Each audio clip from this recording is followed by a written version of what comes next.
Hey, howdy there. So I'm going to show you the beehive that flew in the other day. Well, it's been about 4 days now. And I'm going to let you see how they're doing. And you can follow me through my grapevine path. This is my grapevine path, right?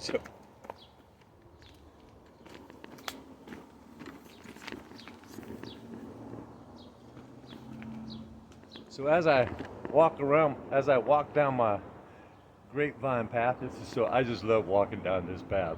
So I got this walkway here. I keep it all nice and clean, you know. And so I just walk down this path like this. There's my chairs. There's all my bees. That's my main hive there. That's my main girls right there. I just gave them a little treat. But they're also going into what's navigation. So every day they do this every single day. And it's a storming or something. And then when the storms, you know, if we're having like lots of heavy rain or something like that for 3 or 4 days, and we get another nice day, oh my gosh, it's like an eclipse around here.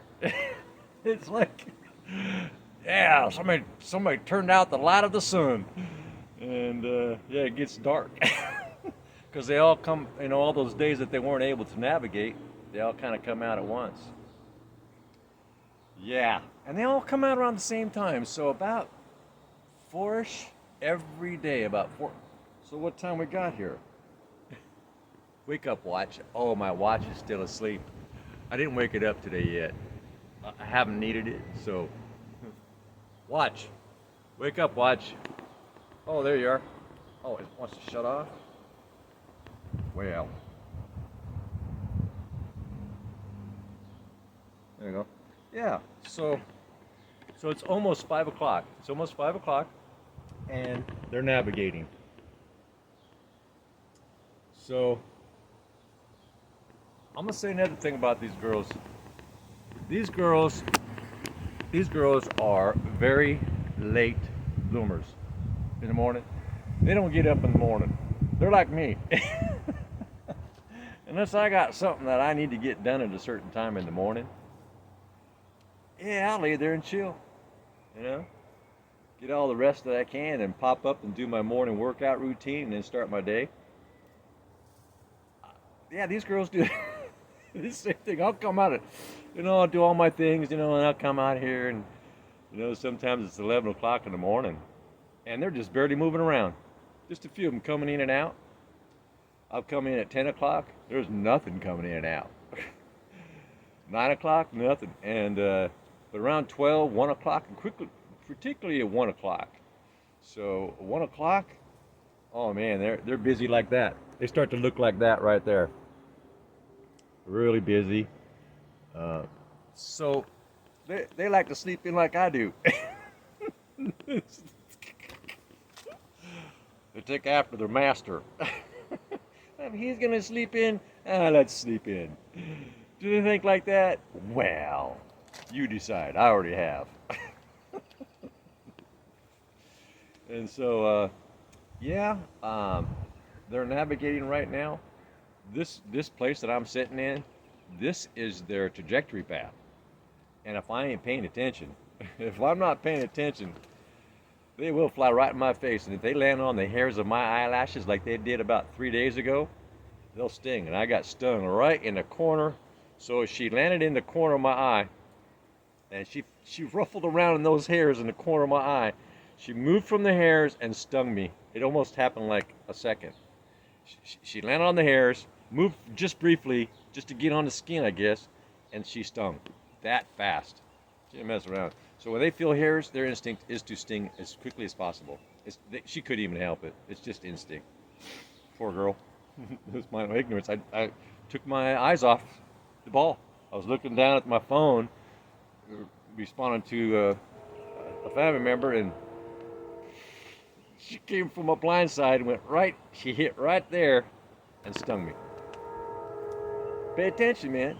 I'm in the trajectory. They're hitting me in the back of my head, slapping me along the side of my face, coming in and out. So as they're coming out, I have to I have to do the Muhammad Ali. Float like a butterfly, or they'll sting me like a bee. Right? So, yeah, I gotta pay attention if I'm gonna sit here. I can't have any distractions. Um, this is my quiet place when I'm just taking a break and relaxing. And so this is their activity for today.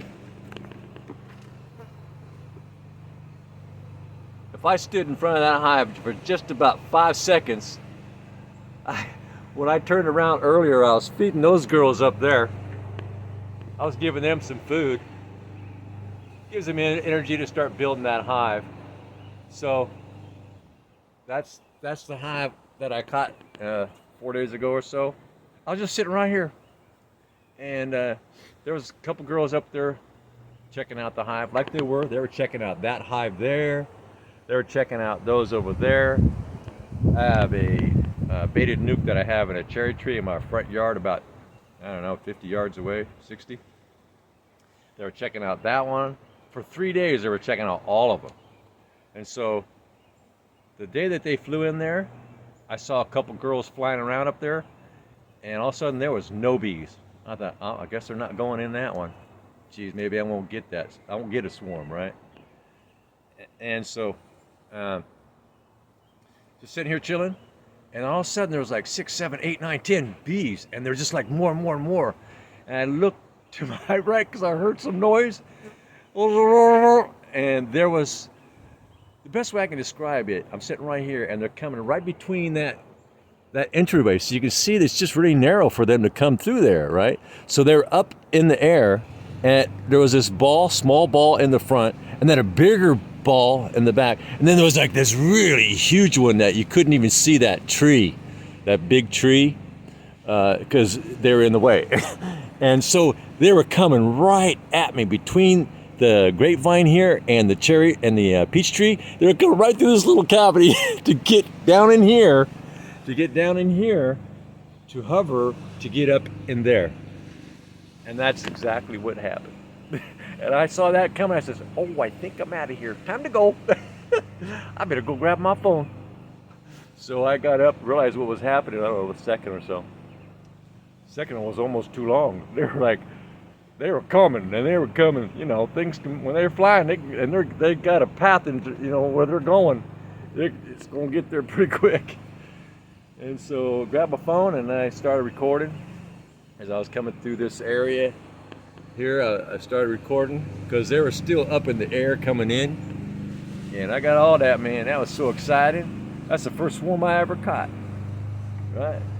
You know, you try and you bait, you try and you bait. Boy, if I didn't see that girl just now, she was coming this way. If I had done that little thing right there, that's right, I would have got it in that eye again. I got stung up above here, right above my brow, about a month ago, and then a mosquito stung me right here, and a baby, one of those little tiny gnat-sized mosquitoes. It came from my blind side, and it came around and landed up there, either while I was sleeping or when maybe I was sitting here. So this eye, it's still healing, and it swelled all up from the mosquito bite. And the skin is really sensitive, and it takes a long time because there's not much blood flow, nutrients that flow through the veins up into your eyelid. So it takes a long time for that stuff to heal when you get an injury in your eyelid. And so it's still healing. It's been over a month since that mosquito stung me. I can still feel the bump. And then the other few days ago, right there. So this side over here, oh man, I'm surprised it's just not all like hanging, all the damage to the cells that has occurred over there in the last 30 days. And so,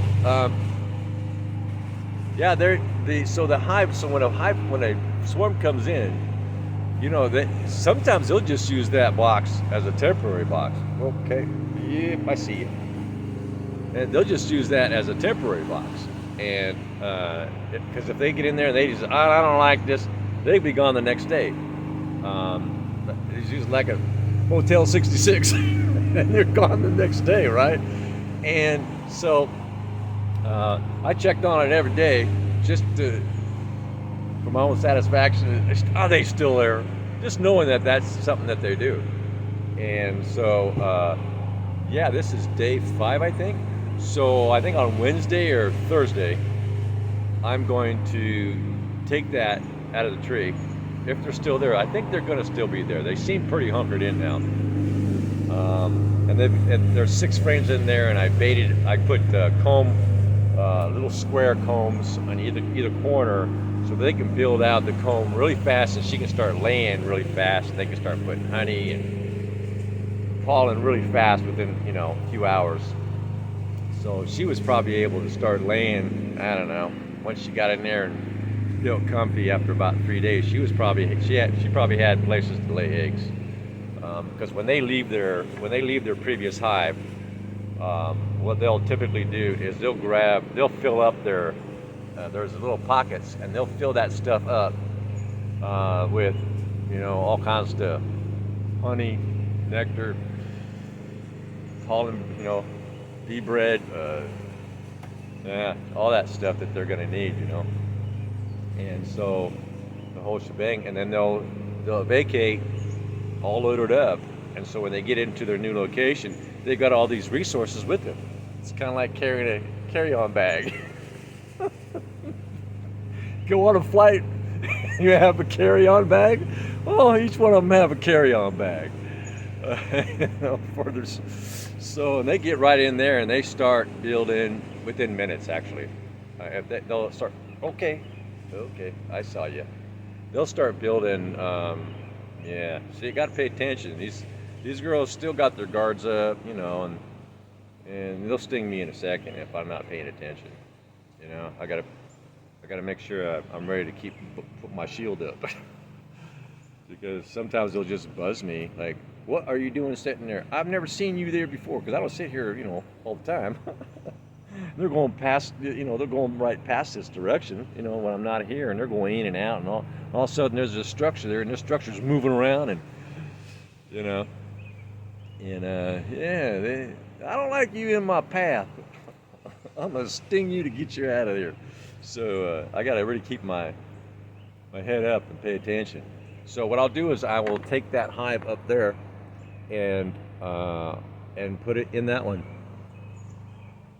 That one's all prepped, rock, just ready to go. I've got a 8-inch hardware cloth that's underneath there, and so that I can check for varroa mites or any kind of that observational panel, because that's what I used to call it a mite panel, varroa mite panel. But after observing so many different things on that panel and understanding what all those different things were and the causality of each one of those, I went, whoa, that is really cool. I can tell when they're building out comb in which area. I can tell how far along they are, whether they just started or if they're halfway through or if they're all done. I can tell what kind of bugs or other things are getting in there and infesting the hive that might be causing them some stress. They can maybe take some countermeasures to that. I can check for varroa mites to see if there's a cycle of varroa mites going on. And there's other things that I can't remember off the top of my head. I'm going like, I can even check to see if they're building out a queen cell. Because what'll happen if they're building out a queen cell, and say you put your panel in there, because you want to, are they building out a queen cell? And you put that white panel in there, right? Observational panel is what I call it now. That's really what it is. And I wait for a day, 24 hours, and I pull it out. If I see a cluster of comb, pieces of comb, in one spot, just one spot right there, even a little bit, that's a queen cell. Isn't that cool? Then I go, should I do a spit now? I'm going like, yeah. Do a spit or lose half my hive. So there's so many things that we can check on using that observational panel in there, and it just slides right out. Take a look in it. Everything's cool. Slide it back in and go about your day. You don't have to always dismantle the hive. I don't know, man. I should check that and check this. No. What the hell? Oh, I need to get in there right now. Right? Because this or that or this or that. I pulled out the panel one time, and man, there was literally thousands of gnat hive beetles. And I pulled it out at night. and I couldn't believe it. I made a video of that, uh, me in the dark with a headlamp on, and I was just squashing thousands of these gnat. Now, if those things would have got into my hive, they could have made my hive abscond. There were thousands of them, and they get into the honey and comb, and they'll lay their eggs, and it's just a mess. And so I was able to kill thousands of those gnat hive beetles at night by just squashing them. And because they go through that, they try to go into the hive, and they come across that screen. Because they're so tiny, they just fall right through the holes onto my control panel, on my observational panel that has, vegetable oil, tacky vegetable oil, and a lot of them get stuck. If I don't let that panel get too full of stuff, they can't get off. But if there's like a bunch of pieces on there, they just walk around along the top, So I probably should pull that panel once a week and clean it and make sure that there's, it's clean so that when the small hive beetles, big gnat hive beetles, when they land on there, they just can't walk along with the pieces on the top and then crawl back up in the hive. Yeah, I need to keep that clean so it catches those gnat beetles. And so that's kind of my day today. Yeah, my swarm is doing just fine. So please subscribe, thumbs up, and this channel will do absolutely nothing without your help. You are the master of this channel, and I've got really cool things coming up too. I've got lots of things that's going on. So I'll be doing a garden podcast here pretty soon. So I think the last garden podcast I did was when things were still mostly dead.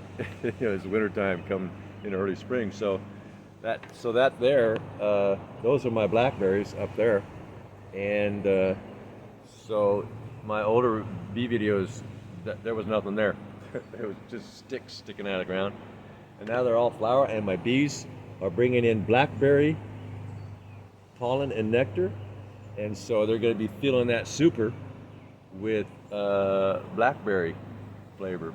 I don't know if you'll be able to taste the blackberry, who knows, I don't know. And so, and I've got my raspberries all coming on. I've got hundreds of raspberries, and they're all flowered, and I've got raspberries ready to pick. You can kind of see them over there. Raspberries coming on, and they're flowering pretty good, and I got a bunch of them over there. And so I got these blueberries. They already pollinated all the blueberries. They did a really good job. I've got more blueberries this year than I've ever had. And so they have plenty of flowers around in my property, I think, for them to feed the hive. Plus, now these blackberries here, those are everywhere. This is Eugene, Oregon. We have wild blackberries everywhere. They're like a pest weed. They're like a weed, but they sure taste good. I pick, I don't know, 50, 60 pounds every year, and I process them and put them in, I puree them, and then I put them in ice trays and freeze them, and then I put them in containers, and I can use them for whatever I want. Put them on anything. And so, same thing with my peaches. Yeah, puree those down. Same thing with my grapes. I puree my grapes down and put them in ice trays and use them as a natural sweetener. They're really sweet grapes. Oh my gosh. Biting one of those grapes is like biting into a sugar cube. It's like, what? But it's natural sweetener, and it's I keep all the skins and the fiber and all that stuff and the polyphenols. I use the whole thing. Yeah, I don't juice it. I don't juice anything. I keep it all. Same thing with my strawberries. I just puree it, freeze it in cubes, and then use it for whatever I want. Down the road, soups, stir fry it, don't matter. And that's kind of my day today. Please subscribe, thumbs up, ring the bell, leave a comment. You got some ideas or something, share them. And so I'll be doing a garden video here pretty soon, probably. I've got a lot of stuff going on out in my front yard too, and garden stuff. And all right, you have a good day. Please subscribe, ring the bell, thumb me up, and all comments are welcome. Don't matter. And you have a good day now, Gil. Bye now.